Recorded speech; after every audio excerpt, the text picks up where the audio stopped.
인류가 서로에게 들려준 가장 기묘한 이야기의 한복판에 앉아 있다고 상상해 보십시오. 심장이 두근거리고 소름이 돋으며 머릿속이 끊임없이 질문을 던지는 이야기입니다. 우리는 정말로 이 광활한 우주 속에서 홀로 존재하는 걸까요? 수천 년 동안 인간은 별이 반짝이는 밤하늘을 올려다보며 저 멀리 어딘가에 우리와 함께 숨쉬고 우리를 바라보는 다른 생명체가 있지 않을까 고민해왔습니다. 고대 신화 속 하늘에서 내려온 신들, 별들 사이를 나는 존재에 대한 전설들은 모두 우리가 결코 혼자가 아니라는 속삭임처럼 들렸습니다. 과학은 우리를 달에 데려가고 화성에 탐사선을 보내고 가장 강력한 망원경으로 수십억 개의 외계 행성을 살피고 있지만 아직 지구 밖 문명의 명확한 증거는 발견되지 않았습니다.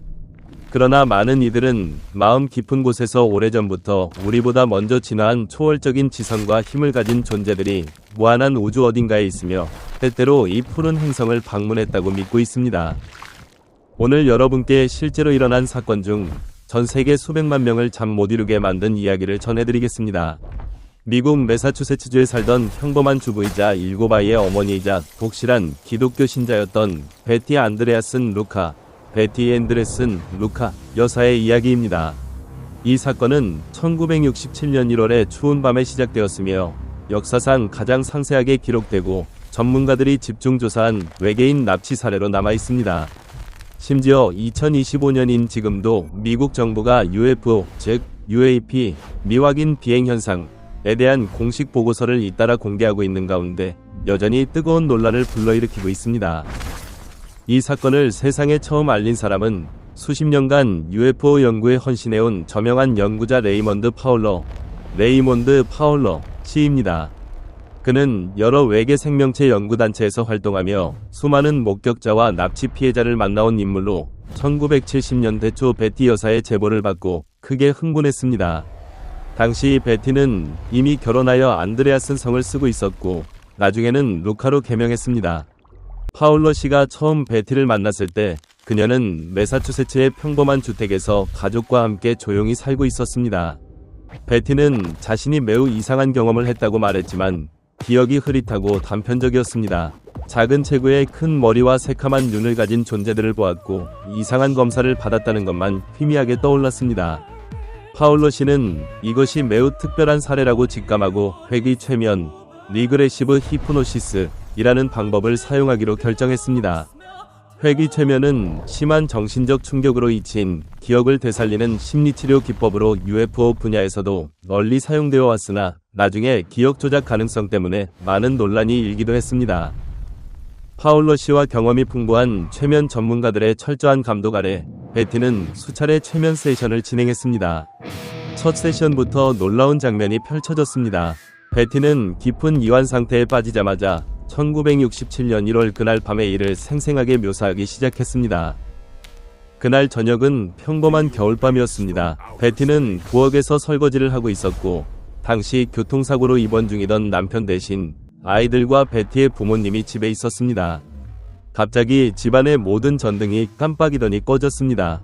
그와 동시에 주방 창문으로 강렬한 붉은 주황색 빛이 쏟아져 들어와 집 전체를 대낮처럼 밝혔습니다.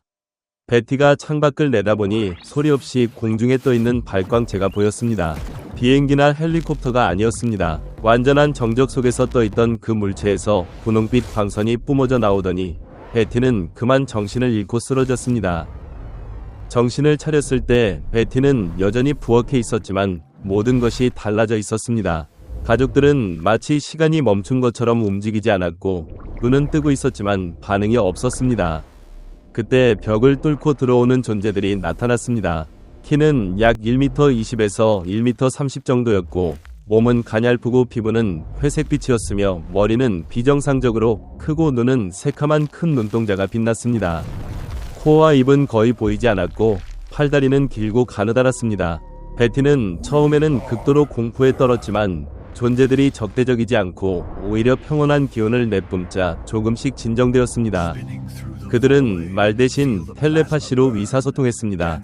머릿속에 따뜻하고 선명한 생각이 직접 흘러들어오는 느낌이었습니다. 그 존재들, 오늘날 흔히 그레이즈라 불리는 외계인 종족은 베티를 집 밖에 떠있던 원반형 우주로 안내했습니다.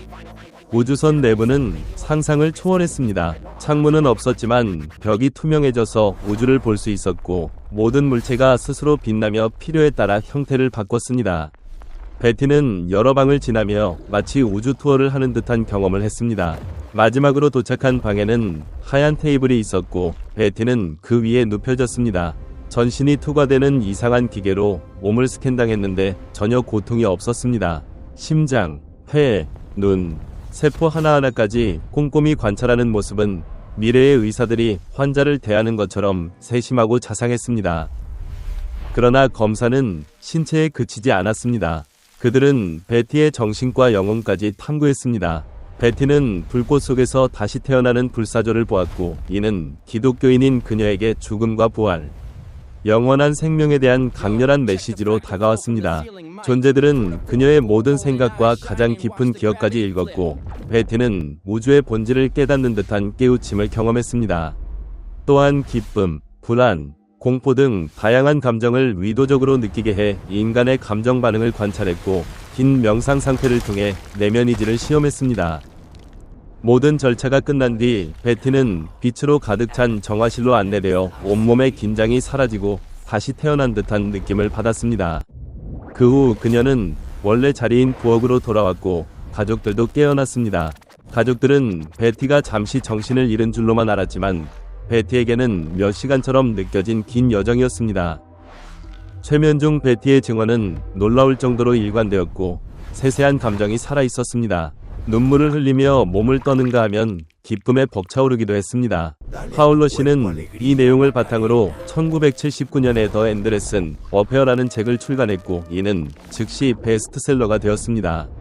이후 베티가 어린 시절부터 평생에 걸쳐 비슷한 경험을 계속했다는 사실이 밝혀지면서 후속편이 여러 권 더 나왔고 지금까지도 UFO학이 고전으로 재판을 거듭하고 있습니다. 베티가 만난 존재들은 1980년대 이후 대중문화에서 그레이의 전형이 되었습니다. 스티븐 스필버그 감독의 영화 제3종류 접촉이나 드라마 엑스파일 등에 등장하는 바로 그 모습입니다. 베티 사례는 1961년에 일어난 미국 최초의 유명 납치 사건인 베티와 바니 힐 부부 사건과도 매우 유사합니다. 이 사건을 진실이라고 믿는 사람들은 베티 증언의 일관성과 과학으로는 설명할 수 없는 깊은 영적 체험을 근거로 듭니다. 반면 회귀 최면이 가짜 기억을 만들어낼 수 있다는 강한 비판도 있습니다. 당시 미국 사회에 UFO가 크게 유행했던 점, 베티의 강한 기독교 신앙이 무의식적으로 영향을 미쳤을 가능성, 그리고 물리적 증거가 전혀 없다는 점 등이 회의론자들의 주요 주장입니다.